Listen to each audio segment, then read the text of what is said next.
Hello, my fellow YouTubers. This is Karen's Weight Loss Journey, 63 and VSG.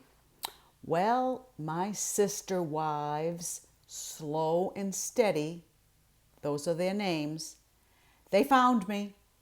They searched me out. They found me. Oh, that's my cat Bill in the background. Anyway, they found me because I did not lose 1 pound this week. Not 1 pound. So I guess I'm in a stall again, but that's okay because all in all total, I've lost about 50 pounds since I began this journey.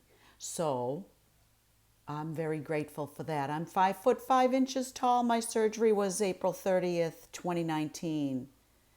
Today is, let's see, it's Monday because I do my recordings every Monday. Unedited, uncut, one take, one time. What you see is what you get. But I do usually give some fairly good information. Let's see, I don't know what date today is. Is it? Oh, it's the 26th. It's the 26th of August. Monday, August 26th.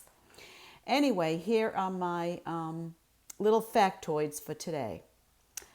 I want to talk about when you get nausea, heartburn, indigestion, upset stomach, diarrhea, lightheadedness, dizziness, rapid heartbeat. Guess what you have? You have dumping syndrome. That's what you have if you've had bypass or vertical sleeve gastrectomy surgery. Well, here are a few factoids because I experienced dumping syndrome this week. Twice. Twice. You think I would learn after once? No, I had to do it twice. I hope I never do it again. But having VSG surgery, weight loss surgery, after I'm just ending my 4th month. I'm going into my 5th month post VSG surgery. And these things do happen, they can happen anytime, but a lot of times they do happen a few weeks or a few months later. And you just have to deal with it. And you have to keep experimenting with your food, because that's what, that's what the whole thing is. It's an experiment. What you can eat, what you can't eat, how much you can eat, how much you can't eat at one sitting, what types of food you can eat, what happens when you have too much of this or not enough of that. And another thing I was thinking of, I thought that you could only get dumping syndrome when you ate a lot of sugary foods. Oh boy, I wish I didn't find this out, but I had a handful of M&Ms with peanuts, a little protein there. We always have to have our protein. I didn't get the dumping syndrome with my M&Ms. I almost wished that I did, because that would have prevented me from eating M&Ms ever again. But I only had a little handful, and I had maybe 5 or 6 of them. And the more sugar you do consume in one sitting, the more probability you will have of getting a dumping syndrome, because your intestine cannot absorb nutrients from food that's not digested. So if you eat a sugary food and it goes right from that little tiny baby pouch of a stomach that you have now from your vertical sleeve gastrectomy, then that sugar goes right into your small intestine, where the small intestine cannot absorb it. It just all of a sudden will revolt and say, oh my God, what the hell is this? What is coming from that little baby tiny pouch of stomach into this? I can't handle this. I'm going to dump it out. And that's what it does. It dumps it out of your body very quickly. And how does it do that?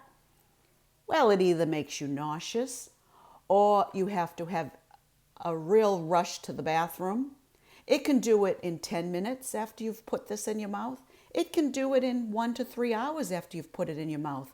Dumping syndrome is very different at different times and at different parts of your digestion, and also what you eat. So if I had had a whole maybe two handfuls of M&Ms or a whole bag of something, then I probably would have ended up having, you know, dumping syndrome from the sugar, but I didn't have it. So what I did get dumping syndrome from, and this is a, pretty, I guess it's okay for me to avoid these foods, but I used to love chicken thighs. Now, a chicken thigh is made of, chicken breasts are hard for me to digest still because it's drier meat and it kind of tends to stick in my stomach.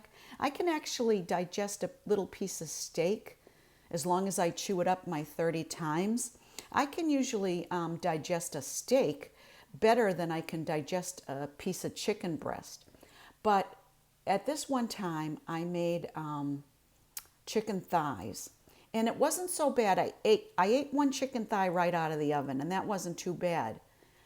But it was the next day when there was a leftover piece of chicken thigh, and you know how like greasier food will get that yellowish, pasty film of fat, over it when it sits in the refrigerator. Like when you make chicken soup, a lot of times there's that bucket or that layer of fat that comes on board, and you just take it. It's almost like a Vaseline consistency, and you take it and you scoop it out and you throw it away, to kind of remove the fat. Well, that I think was formed on my chicken thigh the next day, and I ate it. And it's funny because I was in the middle of a conversation with my dad, who lives with us, as you know from my previous videos. And my stomach started to get really nauseous. I mean, really nauseous, like within 5 minutes of eating the piece of meat. And I'm kind of like trying to work my way to the bathroom. And my father kept talking. He loves to talk, please. And I'm like, okay, Dad, yep, I'll be right back. Ran into the bathroom. Oh my God, I threw up my guts. Well, not exactly my guts, but I threw up all the chicken thigh. That was my first experience with dumping syndrome. That happened within, like I said, 5 to 10 minutes after I ate. So another thing, another time we went out to breakfast, my husband, I, and my dad, after my dad came home from church. And I decided, now my thinking was logical, people. I mean, give me a little bit of credit. My thinking was, well, I can't eat chicken. I know I can eat eggs because those go down pretty easily. Any kind of eggs, fried egg, soft-boiled egg, egg salad, scrambled eggs, eggs over light. So my thinking was, okay, I know that red meat actually is easier for me to digest than white meat, like pork, chicken, all that stuff. I'm going to try corned beef hash. Oh my God. I love corned beef hash. I really do. Talk about upset stomach, indigestion, heartburn, diarrhea. Oh my God. I had all of those, but I was able to get home after the breakfast. I stopped immediately. You can almost tell with dumping syndrome that you've gone too far. I took a couple of bites of the corned beef hash and my stomach started to gurgle. And I'm like, this is not going to work. Not going to work. So I stopped eating and waited for them to finish, drove home, and boy, did I just barely made it before the explosion, if you know what I mean. So I think there are a few ways to prevent dumping syndrome other than obviously not eating the foods that you know are going to cause it. But like my doctor tells me, I have to eat 5 to 6 small meals a day. Every 3 to 4 hours, I should be eating a little something. Because I guess the way my surgery has gone, if I try to eat too much at one time, I'm very uncomfortable. I guess every surgical patient is different. I'm still, going into my 5th month now. I cannot eat a lot of food at once, which is a good thing. It helps you to maintain or lose your weight, although mine is coming off very slowly because those damn sister wives of mine, slow and steady, they really aggravate me. And I've been doing my exercises. I've been going to water aerobics. I've been going to my classes and working with some, weights, apparatus, and some stretching exercises and little bits of resistance training. So I have been doing that. And the thing about dumping syndrome, you also have to have protein with each of those little snacks that you eat. Obviously, the little snack 5, 6 times a day, or tiny meal is what I like to call it, it should be a well-balanced snack. Like for example, you want to have peanut butter on a piece of celery. That's your protein, and there's your celery. That type of thing is a protein bar is another, kind of a meal replacement, really.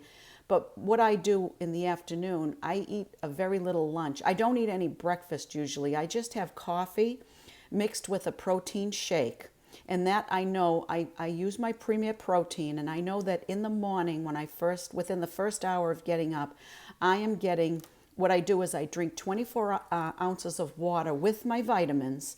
Then I wait about an hour, and then I drink my coffee mixed with a protein shake. So I know that I've gotten at least 30 grams of protein.